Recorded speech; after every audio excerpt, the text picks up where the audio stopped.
Party के जिला के अध्यक्ष सम्मान्य जनार्दन तिवारी जी, कार्यक्रम के संयोजक क्षेत्रीय मंत्री डॉक्टर धर्मेंद्र सिंह जी,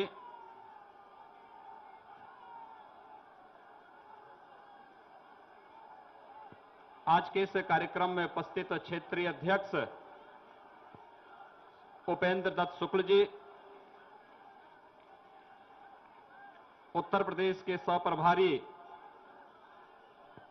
सम्मान्य रामेश्वर चौरसिया जी, भारतीय जनता पार्टी के वरिष्ठ नेता, विधानसभा के सदस्य सम्मान्य हृदय नारायण दीक्षित जी, प्रदेश के मंत्री श्री कामेश्वर सिंह जी, उत्तर प्रदेश सरकार के मंत्री जयप्रकाश निषाद जी, माननीय सांसदगण श्री पंकज चौधरी जी, कमलेश पासवान जी, जगदंबिका पाल जी, शरद त्रिपाठी जी, राज्यसभा के सांसद माननीय शिव प्रताप शुक्ल जी, भारतीय जनता पार्टी के प्रदेश के पूर्व अध्यक्ष माननीय डॉक्टर रमापति राम त्रिपाठी जी, हमारे विधायकगण डॉक्टर राधा मोहनदास अग्रवाल जी, फतेह बहादुर सिंह जी, डॉक्टर बिमलेश पासवान जी, विपिन सिंह जी, संगीता यादव जी, संत प्रसाद जी, शीतल पांडे जी, महेंद्र पाल सिंह जी, राघवेंद्र प्रताप सिंह जी, श्री देवेंद्र प्रताप सिंह जी, गोरखपुर की महापौर श्रीमती सत्या पांडे जी, पूर्व महापौर श्रीमती अंजू चौधरी जी, डॉक्टर समीर सिंह जी, श्री सुभाष यदुवंश जी, आज के इस कार्यक्रम में उपस्थित भारतीय जनता पार्टी के विभिन्न सामाजिक, सांस्कृतिक और व्यापारिक संगठनों के सभी पदाधिकारीगण और इस कार्यक्रम का सफल संचालन कर रहे महानगर के अध्यक्ष श्री राहुल श्रीवास्तव जी और गोरखपुर और आसपास के क्षेत्रों से आए हुए सभी उपस्थित नागरिक बंधुओं, उपस्थित माताएं, बहनें और नौजवान साथियों,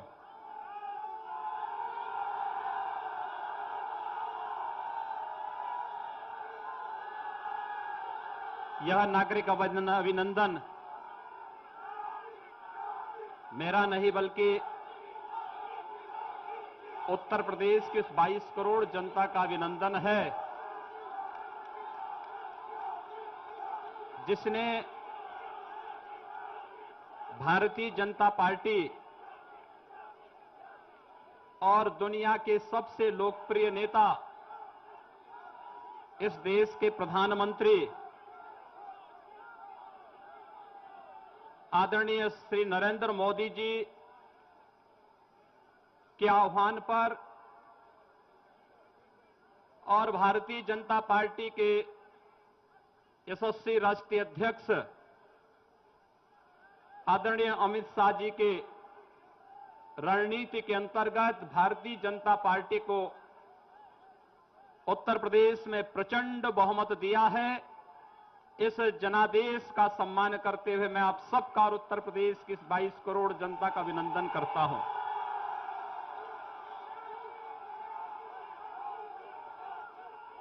बंधुओं, हम सबके सामने देश के माननीय प्रधानमंत्री और भारतीय जनता पार्टी के माननीय राष्ट्रीय अध्यक्ष जी ने और पूरे संसदीय बोर्ड ने एक बहुत महती जिम्मेदारी हम सबके ऊपर दी है, और वह जिम्मेदारी है किस देश में माननीय प्रधानमंत्री जी की भावनाओं के अनुरूप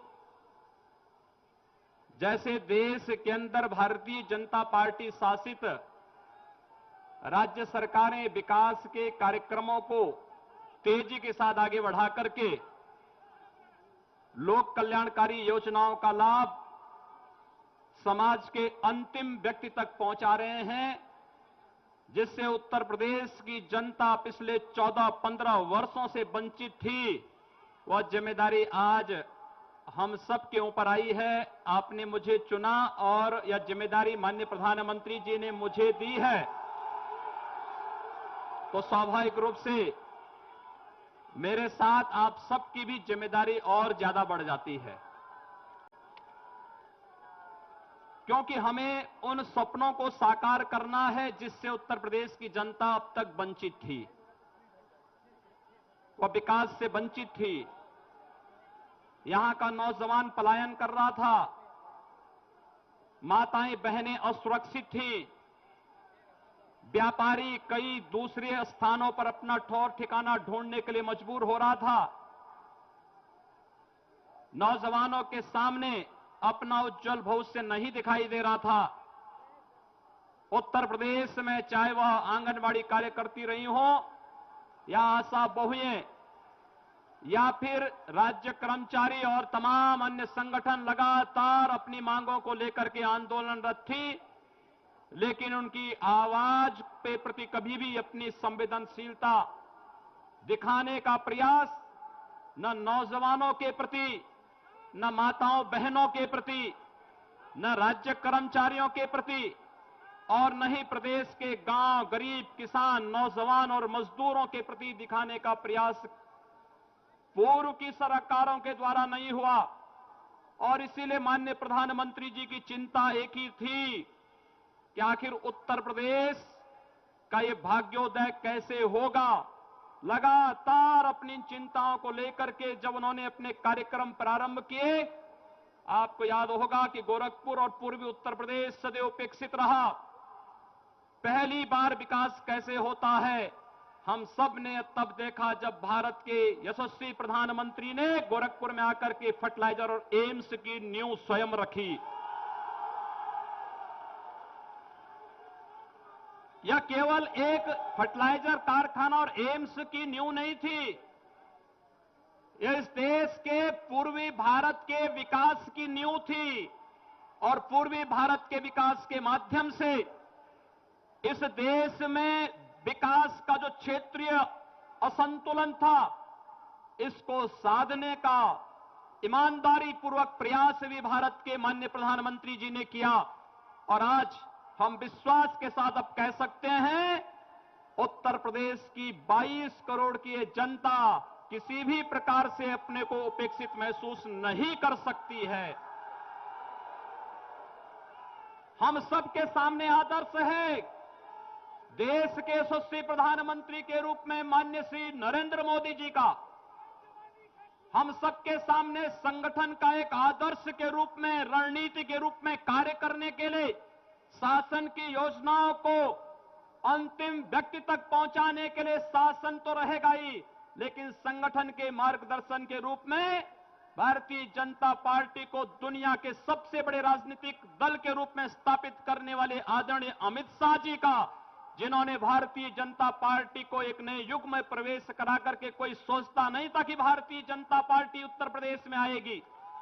लोग कहते थे कि भारतीय जनता पार्टी 150 के आसपास सीट पा जाएगी तो बहुत होगी, लेकिन जब भी आदरणीय अमित शाह जी से प्रेस के लोग पूछते थे कि कितनी सीट भारतीय जनता पार्टी पाएगी, उन्होंने हमेशा कहा कि भारतीय जनता पार्टी 300 से अधिक सीट पाएगी और अंततः भारतीय जनता पार्टी का नेतृत्व 325 से अधिक सीटें पाई है। सज्जनों, जो महत्व जिम्मेदारी हम सब के ऊपर दी है, ये केवल एक पद नहीं है, यह एक कर्तव्य है। और यह कर्तव्य आदरणीय प्रधानमंत्री जी का नेतृत्व सदैव हमें मार्गदर्शन करता है। यह केवल मुख्यमंत्री का एक पद हमारे लिए केवल एक पद नहीं कि हम इसके माध्यम से अधिकारों का ध्वंस जमाने के लिए जाए। यह हमें कर्तव्यों का राह दिखाता है। उत्तर प्रदेश की इस 22 करोड़ जनता के प्रति हमारा क्या कर्तव्य होना चाहिए और उन कर्तव्यों के प्रति हम सबको आग्रही बनाता है। और उन कर्तव्यों का निर्वहन करने के लिए, उसी का एहसास कराने के लिए आप सबके प्रति अपने नेतृत्व की ओर से आभार व्यक्त करने के लिए जहां मैं आपके पास आया हूं, वहीं मैं आप सबसे अनुरोध करूंगा कि इसका आभार भारत के माननीय प्रधानमंत्री जी के प्रति, भारतीय जनता पार्टी के राष्ट्रीय अध्यक्ष जी के प्रति, भारतीय जनता पार्टी संसदीय बोर्ड के प्रति, उत्तर प्रदेश के उन कोटि कोटि कार्यकर्ताओं के प्रति जिन्होंने भारतीय जनता पार्टी को यशस्वी विजय प्रचंड बहुमत दिलाने में अपना योगदान दिया है, उन सबके प्रति आभार व्यक्त करने का यह अवसर हम सबके सामने है। मुझे केवल कुछ बातें कहनी है और साफ इस बात को कहनी है, उत्तर प्रदेश आज केंद्र की माननीय श्री नरेंद्र मोदी जी के नेतृत्व की सरकार की राह पर सबका साथ और सबके विकास की राह पर चलेगी। यहां पर किसी के साथ न जाति के नाम पर, न मत के नाम पर, न मजहब के नाम पर, न लिंग के नाम पर किसी प्रकार का कोई भेदभाव नहीं। विकास सबका होगा, लेकिन तुष्टीकरण किसी का नहीं होगा। यह आश्वासन देने के लिए मैं आपके बीच उपस्थित हुआ हूं। हमने इस बात को तय किया है, जो चुनौती हमारे सामने है, इस चुनौती का सामना हम बहुत आसानी से करेंगे, क्योंकि हमारे मार्गदर्शक के रूप में आदरणीय प्रधानमंत्री जी हैं। हमारे सामने संगठन का एक मजबूत आधार है, जो हमारे शासन की इस योजना को अंतिम व्यक्ति तक पहुंचाने के लिए कार्य करेगा, क्योंकि प्रधानमंत्री जी की अंतिम मंशा है कि शासन की योजना का लाभ इस देश के अंतिम गरीब तक पहुंचना ही चाहिए और उसको पहुंचाने के लिए हम कृत संकल्पित हैं। एक बड़ी योजना के साथ हम कार्य प्रारंभ करने वाले हैं। आप देखना कि कोई व्यक्ति उत्तर प्रदेश का किसी भी तबके का हो, किसी भी क्षेत्र का हो, वह कभी भी अपने को उपेक्षित नहीं महसूस करेगा। या आश्वस्त करने के लिए आज मैं आपके बीच यहां पर उपस्थित हुआ हूं।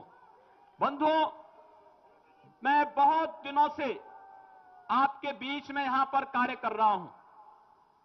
हो सकता है कि गोरखपुर और आसपास के क्षेत्र में मेरी उतनी उपस्थिति नहीं हो पाएगी, लेकिन मैं आपको कहना चाहता हूं कि विकास का जो राह माननीय प्रधानमंत्री जी ने गोरखपुर और पूर्वी उत्तर प्रदेश को दिखाया है, वह राह आप देखना एक वास्तविकता में बदलता हुआ दिखाई देगा। यहां की चीनी मिलों के जीर्णोद्धार के लिए, इन आंगनबाड़ी कार्यकर्तियों की समस्याओं के समाधान के लिए, बीएड और टीईटी प्रशिक्षुओं के समस्याओं के समाधान करने के लिए, इन बेरोजगार नौजवान जो अब तक उत्तर प्रदेश से पलायन करता था, इनके पलायन को रोकने के लिए, गांव, गरीब, किसान और नौजवान के लिए हम लोग बड़ी मजबूती के साथ दिन रात एक करके पूरी तत्परता के साथ कार्य करने के लिए संकल्पित हैं। मुझे आपको ये बताते हुए प्रसन्नता है कि सरकार निरंतर कार्य कर रही है। हम लोगों ने कुछ निर्णय ले, लेकिन हो सकता है कि तमाम लोग तमाम प्रकार की बातें कर रहे हों। मैं आप सबको बताना चाहता हूं कि कोई ऐसा नया निर्णय नहीं होगा। हमने जो कुछ भी किया है, जो कुछ भी करेंगे, हम लोगों ने चुनाव के पूर्व भारतीय जनता पार्टी ने अपने इलेक्शन मैनिफेस्टो में, लोक कल्याण संकल्प पत्र में जो बातें कही हैं, हम अक्सरशः उनका अनुपालन करेंगे, उनके पर हम प्रतिबद्ध हैं और ये सरकार पूरी तरह उन कार्यों को करते हुए उत्तर प्रदेश को देश के विकसिततम प्रदेशों में, उत्कृष्टतम प्रदेशों में स्थापित करने में सफल होगी। इसमें आप सबका सहयोग और आशीर्वाद चाहिए। इसीलिए आज आपके बीच यहां पर उपस्थित हुआ हूं। सज्जनों, बहुत सारे कार्य करने हैं उत्तर प्रदेश में। जहां भी हम लोग जा रहे हैं, लोगों की समस्याएं हैं, किसानों की समस्याएं हैं, नौजवानों की समस्याएं हैं, माताओं बहनों की समस्याएं हैं, व्यापारियों की समस्याएं हैं, किसानों की समस्याएं हैं। सरकारें कैसे चलती हैं, उत्तर प्रदेश के अंदर भारतीय जनता पार्टी करके दिखाएगी। ये सरकार बता के दिखाएगी कि वास्तव में सरकार का स्वरूप क्या होना चाहिए, जनता के प्रति उसका लगाव कैसे होना चाहिए, आम जन के प्रति उसका संवाद कैसे होना चाहिए। हम इस बात के लिए संकल्पित हैं। भ्रष्टाचार मुक्त शासन होगा, जनता के प्रति संवेदनशील प्रशासन होगा, गुंडा राज पूरी तरह समाप्त होगा और अराजकता के इस व्यवस्था में कोई स्थान नहीं होगा। और चूंकि गोरखपुर इस प्रकार के कार्यों की एक प्रयोगशाला पहले बन चुकी है, जब मेरी पार्टी ने मुझे कहा कि आपको संसद में कुछ बोलना है, तो मैंने विनम्रता के साथ इसको स्वीकार किया और मैंने इसी बात को कहा। जो बात आज उत्तर प्रदेश के लिए बाहर होती है, यही बात कभी गोरखपुर के बारे में भी होती थी। लोग यही कहते थे हम लोगों को, हम लोग जब बाहर जाते थे लोग कहते थे कहां से आए हैं। अगर हम कह देते थे कि गोरखपुर से, तो भयभीत हो जाता था। वो सोचते थे कि पता नहीं वहां का हर व्यक्ति क्या ऐसे ही है। लेकिन आज गोरखपुर ने इस मिथक को तोड़ा है।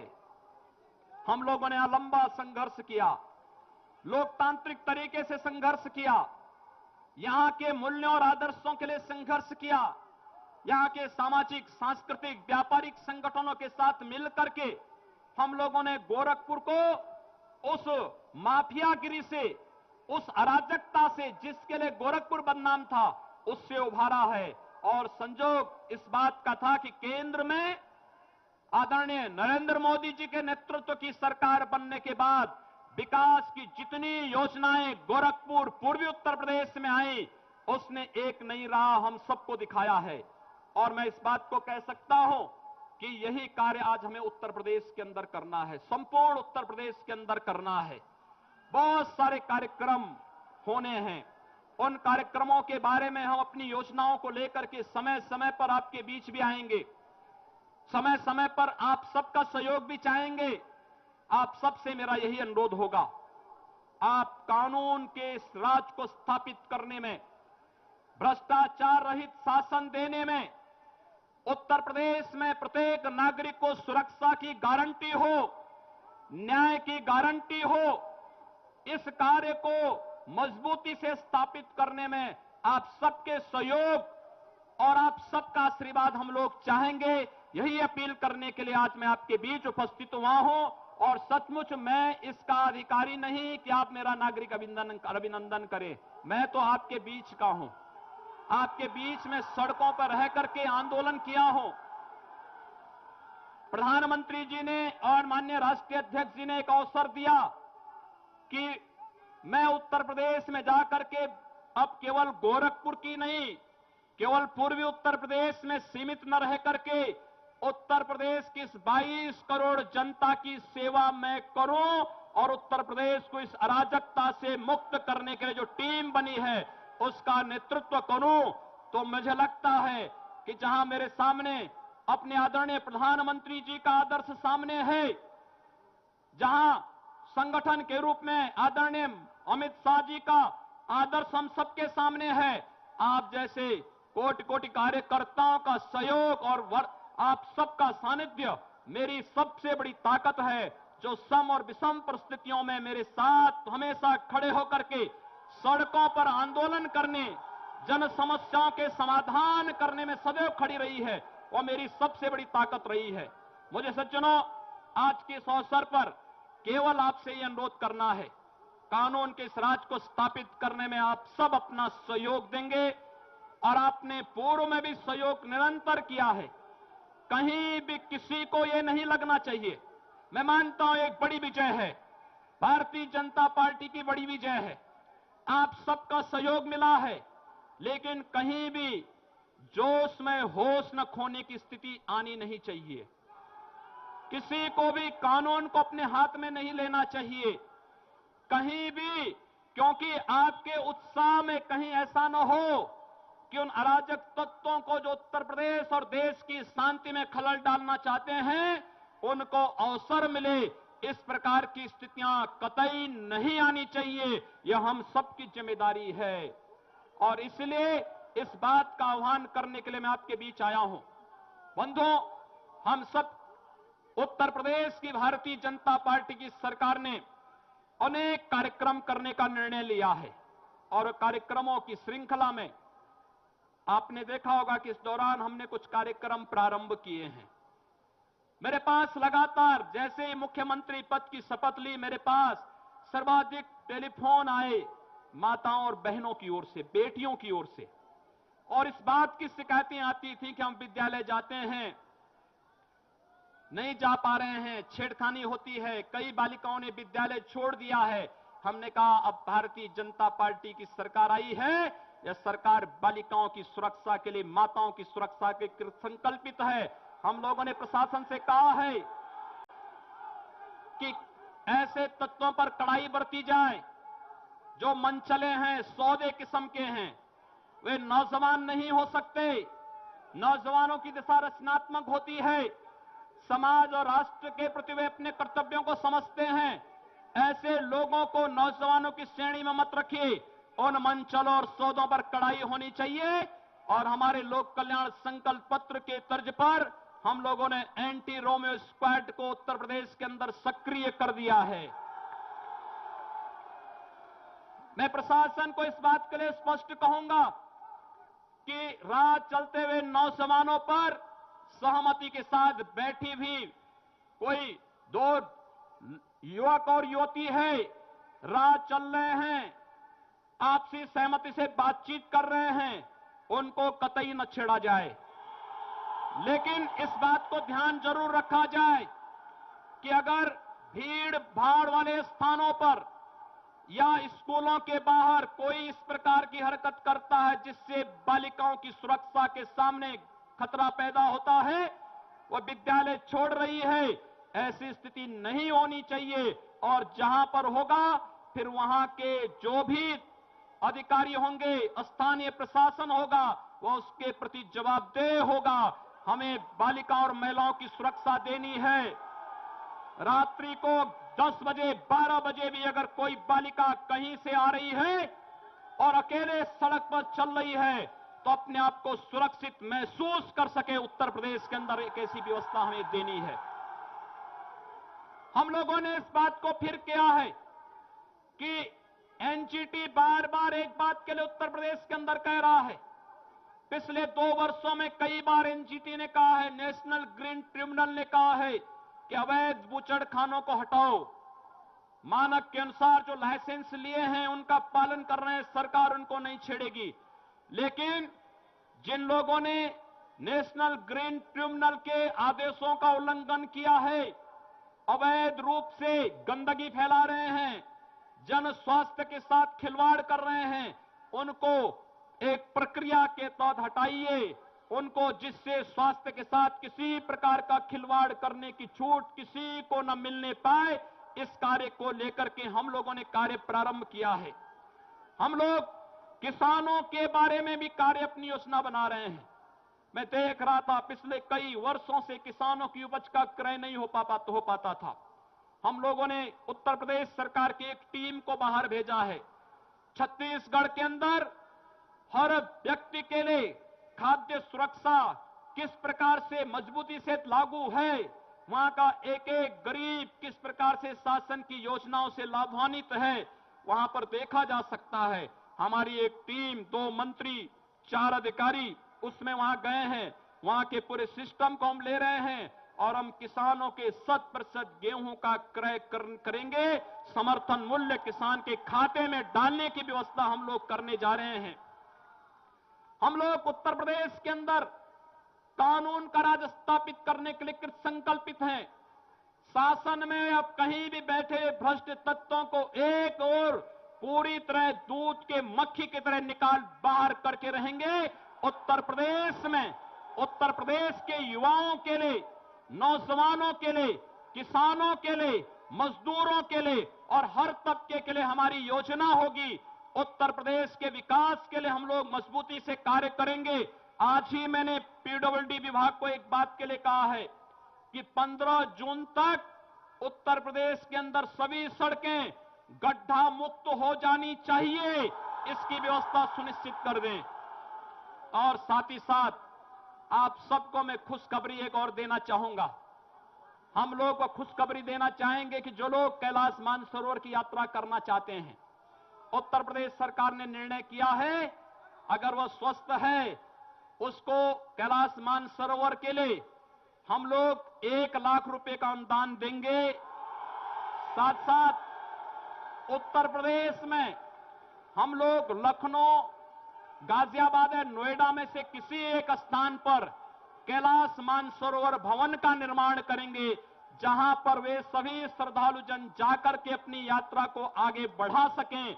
ये तमाम कार्यक्रम एक एक करके होते रहेंगे, लेकिन विश्वास केवल इस बात का आपका सहयोग और आपका सानिध्य प्राप्त हो। भारतीय जनता पार्टी के नेतृत्व की सरकार को जनअपेक्षाओं पर खरा उतरने में आप सबके सहयोग की आवश्यकता है। यही अपील करते हुए मैं आप सभी नागरिक संगठनों का, सामाजिक, सांस्कृतिक, व्यापारिक संगठनों ने जो भारतीय जनता पार्टी के नेतृत्व में आज ये नागरिक अभिनंदन किया है, सचमुच इस नागरिक अभिनंदन का वास्तविक अधिकारी भारत के यशस्वी प्रधानमंत्री आदरणीय श्री नरेंद्र मोदी जी, भारतीय जनता पार्टी संगठन के मुखिया आदरणीय अमित शाह जी, उत्तर प्रदेश भारतीय जनता पार्टी का नेतृत्व और आप सभी कोटि कोटि कार्यकर्ता हैं। मैं आप सबका हृदय से अभिनंदन करता हूं, वंदन करता हूं और आप सबका सहयोग की अपेक्षा करते हुए वाणी को यहीं पर विराम देता हूं।